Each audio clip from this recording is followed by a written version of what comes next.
Hello everyone, ഇന്നത്തെ get ready with me വേറെങ്ങോട്ടല്ല Malaysia ട്രിപ്പിലേക്കാണ് കേട്ടോ. അപ്പോൾ ഞാനും ഇജ്രാനും റെഡിയായി കഴിഞ്ഞു. ഞങ്ങളുടെ ഇത് സെക്കൻഡ് ഇൻ്റർനാഷണൽ ട്രിപ്പാണ് ഒരുമിച്ച്. ഞങ്ങൾ രണ്ടുപേരും ഒറ്റയ്ക്ക് പല സ്ഥലങ്ങളിലും ട്രാവൽ ചെയ്തിട്ടുണ്ടെങ്കിലും ഒരുമിച്ച് ഇത് ഞങ്ങളുടെ രണ്ടാമത്തെ അല്ല, ശരിക്കും പറഞ്ഞാൽ കുവൈറ്റും കൂടെ കൂട്ടിക്കഴിഞ്ഞാൽ പിന്നെ മൂന്നാമത്തെ ഇൻ്റർനാഷണൽ ട്രിപ്പാണ് കേട്ടോ. കൂടെ ഉള്ളത് ഇന്ന് അപ്പൂസാണ്. അപ്പൂസ് പാസ്പോർട്ട് നോക്കി എന്നെ കളിയാക്കിക്കൊണ്ടിരിക്കുകയാണ്.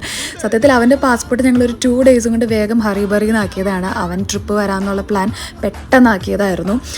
അങ്ങനെ ഞങ്ങളിതാ ചെക്കിനെല്ലാം കഴിഞ്ഞ് നേരെ ലോഞ്ചിലേക്ക് വിട്ടു. ഫുഡ് റെഡി എല്ലാം കഴിഞ്ഞ് അവിടെ ഒരു ആർഗ്യുമെൻറ്റ് തുടങ്ങി. ആർഗ്യുമെൻറ്റ് വേറെ ഒന്നുമല്ല, ഇച്ചായൻ പോയ സ്ഥലങ്ങൾ ഇങ്ങനെ എന്നെ എണ്ണി പറഞ്ഞ് ഇങ്ങനെ തോൽപ്പിച്ചുകൊണ്ടിരിക്കുകയാണ്. ഞാൻ പോയ സ്ഥലങ്ങൾ പറഞ്ഞ് ഇങ്ങനെ തോൽപ്പിക്കാൻ നോക്കിയിട്ട് എവിടെ നടക്കുമോ, ആൾ പോകാത്ത സ്ഥലങ്ങളൊന്നുമില്ല. പക്ഷെ ഞാൻ അതിലും കുറവാണ് കേട്ടോ. അപ്പോൾ അതെല്ലാം കഴിഞ്ഞ് ഞങ്ങൾ ബോർഡിംഗ് ഗേറ്റിലേക്ക് പോയിക്കൊണ്ടിരിക്കുകയാണ്. അപ്പോൾ അപ്പൂസ് ഭയങ്കര എക്സൈറ്റഡ് ആണ്. ആളുടെ ഫസ്റ്റ് ഇൻ്റർനാഷണൽ ഫ്ലൈറ്റ് ആണല്ലോ. പക്ഷേ ഞങ്ങൾക്ക് കിട്ടിയപ്പോൾ സീറ്റ് ഡിഫറെൻ്റ് ആയിപ്പോയി.